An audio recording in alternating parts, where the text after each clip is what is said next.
Mesdames, Messieurs, chers collègues, chers amis, je suis très heureuse de vous accueillir pour ce 18e colloque de la Commission des sanctions. Jean-Claude Assan, président de la deuxième section, et moi vous souhaitons à tous la bienvenue. Avant d'ouvrir ce colloque, je veux prendre quelques instants pour rendre hommage à Claude Noquet, dont nous avons appris avec une profonde tristesse le décès il y a quelques semaines. Claude Noquet était magistrate pénaliste, conseillère à la Cour de cassation. Elle a été membre de la Commission des sanctions pendant 10 ans. D'abord présidente de la deuxième section entre 2003 et 2011, puis présidente de la Commission jusqu'à la fin de 2013. Elle est ensuite revenue à l'AMF pour rejoindre cette fois le collège, au sein duquel elle siégeait il y a quelques semaines encore. Claude était une femme exigeante d'elle-même, courageuse, brillante, dotée d'une grande finesse d'esprit. Très attachée aux droits fondamentaux et à faire connaître au plus grand nombre les décisions parfois techniques de la Commission des sanctions, elle a contribué de manière remarquable à l'activité répressive de l'AMF et a marqué de son empreinte notre institution. En 2013, elle avait présidé un groupe de travail sur le prononcé, l'exécution de la sanction et le post-sententiel, dont les conclusions ont notamment nourri les réflexions sur le rehaussement du plafond des sanctions. C'est également sous sa présidence que le fameux recueil de jurisprudence, dans sa version actuelle, a vu le jour, contribuant ainsi à renforcer la pédagogie des décisions. Son élégante intelligence, son regard pétillant et exigeant ne nous quitteront pas. Elle appréciait beaucoup le colloque de la Commission des sanctions qu'elle ne manquait jamais, alors qu'il soit aujourd'hui, plus particulièrement en son honneur, riche d'enseignements, de réflexions et d'échanges. Avant de faire un bref bilan de notre activité de cette année et d'ouvrir les 2 tables rondes qui nous réunissent, je vous propose un petit point d'actualité de la Commission des sanctions. Tout d'abord, pour vous informer du départ de Xavier Samuel, conseiller à la Cour de cassation, membre de la deuxième section, appelé à d'autres fonctions au sein de cette Cour et que je remercie chaleureusement pour ses travaux et sa participation active. Il a été remplacé il y a quelques semaines par Philippe Coire, conseiller à la Chambre criminelle de la Cour de cassation et auquel je souhaite la bienvenue, ainsi que beaucoup de satisfaction dans l'exercice des missions qui sont les nôtres. Je voudrais aussi vous dire que nous accueillons évidemment très positivement la proposition de loi visant à lutter contre la fraude financière et à renforcer la sécurité financière. Celle-ci a été déposée le 16 septembre dernier à l'Assemblée nationale par le député Daniel Labaronne. Cette proposition de loi contient de nombreuses mesures qui, si elles étaient adoptées, renforceraient de manière significative l'efficacité de la procédure de sanction dont il est régulièrement question lors de ce colloque. Je ne citerai à ce sujet que 2 exemples. D'une part, l'article 13 qui vise à permettre aux rapporteurs de la Commission des sanctions de l'AMF de recueillir, notamment auprès de la Direction générale des finances publiques, des informations fiables et récentes sur la situation financière et patrimoniale des personnes mises en cause. Je citerai aussi l'article 14 qui vise à compléter l'arsenal des sanctions susceptibles d'être prononcées en ajoutant l'interdiction d'exercer un mandat social au sein d'une société cotée pour les auteurs d'abus de marché. Nous allons suivre avec beaucoup d'intérêt les débats parlementaires et espérons que ce texte pourra aboutir prochainement en dépit des turbulences que nous traversons. Dans notre actualité encore, la décision du Conseil constitutionnel du 26 septembre 2025 qui a censuré la seconde phrase du grand 4 de l'article L621-15 du Code monétaire et financier, dans la mesure où cette disposition ne prévoit pas la notification du droit de se taire.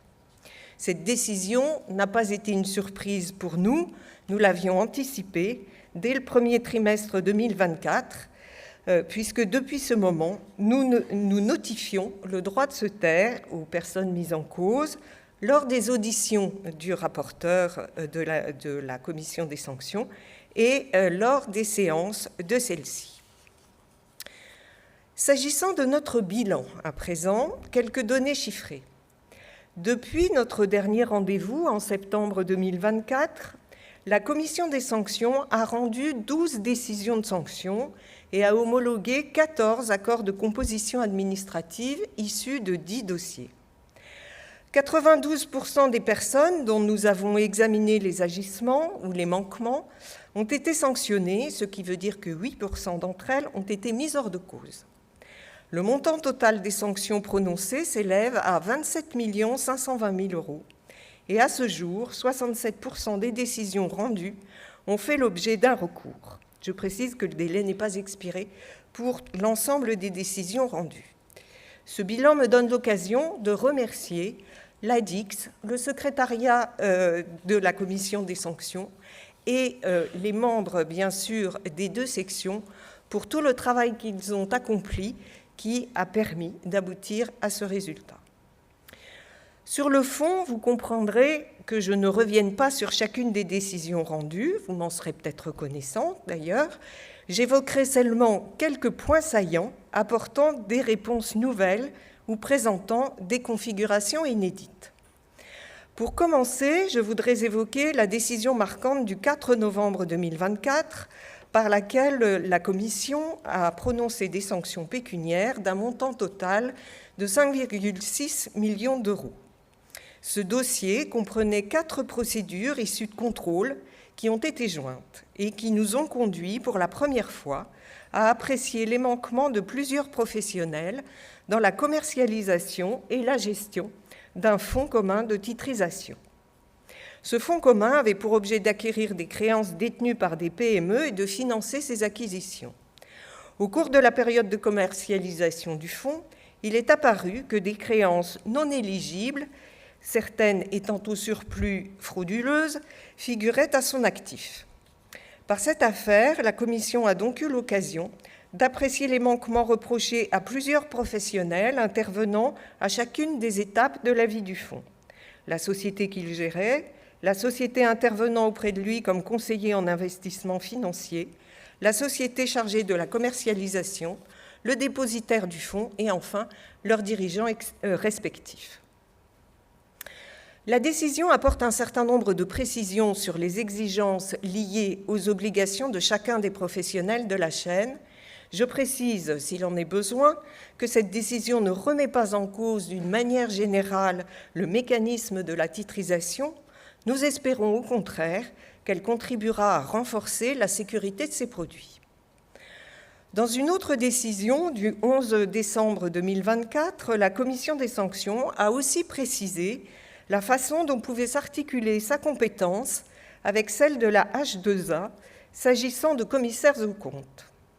Elle a précisé sur ce point que si elle n'est pas compétente pour statuer sur un manquement de commissaire aux comptes qui découlerait uniquement de la méconnaissance des conditions légales d'exercice de leur profession ou d'une négligence à la probité ou à l'honneur, notamment dans le cadre de leur mission de certification des comptes, elle est compétente sur le fondement des articles L621-15 du Code monétaire et financier, ainsi que 12 et 15 du règlement MAR, pour sanctionner la diffusion par les commissaires aux comptes d'informations qui donnent ou sont susceptibles de donner des indications fausses ou trompeuses sur l'offre, la demande ou le cours d'un instrument financier, ou qui sont susceptibles d'en fixer le cours à un niveau anormal ou artificiel. S'agissant des abus de marché, la Commission a eu à connaître depuis l'an dernier de 8 affaires, ce qui représente les 2/3 des décisions rendues. Elle a dans ce cadre traité 3 affaires de manipulation de cours, parmi lesquelles 2 représentaient un schéma manipulatoire inédit. Elles ont donné lieu aux décisions des 13 décembre 2024 et du 3 février 2025. La première de ces manipulations visait à faire baisser le cours du titre d'une société cotée en France dans la perspective de son entrée en bourse sur le Nasdaq, à un prix reflétant la moyenne pondérée des 5 derniers cours de clôture. Et la seconde consistait à faire baisser ou monter artificiellement le cours de titres sous-jacents de Varan pour en tirer profit lors de l'achat ou la revente des dits Varan dans l'immédiateté des opérations sur les titres. Nous avons encore examiné 4 affaires de manipulation de marché par diffusion d'informations fausses ou trompeuses et rendu 3 décisions à l'égard de 16 personnes poursuivies pour des manquements d'initiés. Parmi elles, 4 ont été mises hors de cause. Pour toutes ces affaires d'abus de marché, la question de la preuve est bien évidemment centrale. C'est pourquoi il nous est apparu souhaitable cette année de réfléchir et d'analyser les modes et procédés de collecte de ces preuves au stade de l'enquête, mais aussi de la façon dont elles sont utilisées pour caractériser les griefs. Pour mieux appréhender ces décisions, il nous a semblé intéressant de nous mettre en miroir avec le juge pénal pour comparer nos pratiques, nos contraintes, nos exigences avec, de façon transversale, la question de savoir si les nouvelles preuves numériques modifient les pratiques. Ce sera le thème de notre première table ronde. Une fois les décisions rendues et les sanctions prononcées, quel est leur impact sur les mises en cause? Les remédiations attendues se limitent-elles aux personnes sanctionnées ou peut-on attendre une modification plus générale des comportements? La sanction est-elle un simple outil répressif ou un levier de régulation permettant d'accompagner la transformation des comportements? Ces questions seront traitées par la seconde table ronde. Je remercie chaleureusement l'ensemble des intervenants d'avoir accepté de participer à ces tables rondes, de partager leur expérience et leurs connaissances et de venir nourrir nos réflexions. Avant de laisser la parole aux intervenants de la première table ronde, j'ai le plaisir d'accueillir M. Jacques Broulard, premier président de la Cour d'appel de Paris, qui nous fait l'honneur de sa présence aujourd'hui et à qui j'adresse mes sincères remerciements d'avoir bien voulu distraire un peu de son temps si précieux pour ouvrir ce colloque. La commission des sanctions, soucieuse de rendre des décisions justes et efficaces, est bien sûr très attentive aux décisions rendues par les juridictions nationales et européennes. Elle l'est d'autant plus lorsqu'il est statué sur les recours formés contre ses propres décisions. La Cour d'appel de Paris occupe une place centrale dans le champ du droit économique et financier.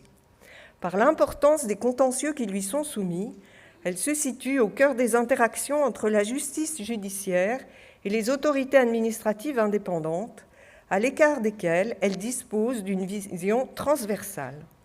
Il me tarde, Monsieur le Premier Président, d'entendre votre point de vue sur la manière dont votre juridiction appréhende les enjeux de la régulation financière et les exigences de la garantie des droits qui sont au cœur de nos préoccupations communes. J'adresse également mes sincères remerciements à Marianne Barbalayani, présidente de l'AMF, qui clôturera cet événement.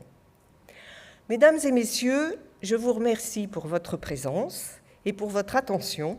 Je vous souhaite un excellent après-midi en notre compagnie.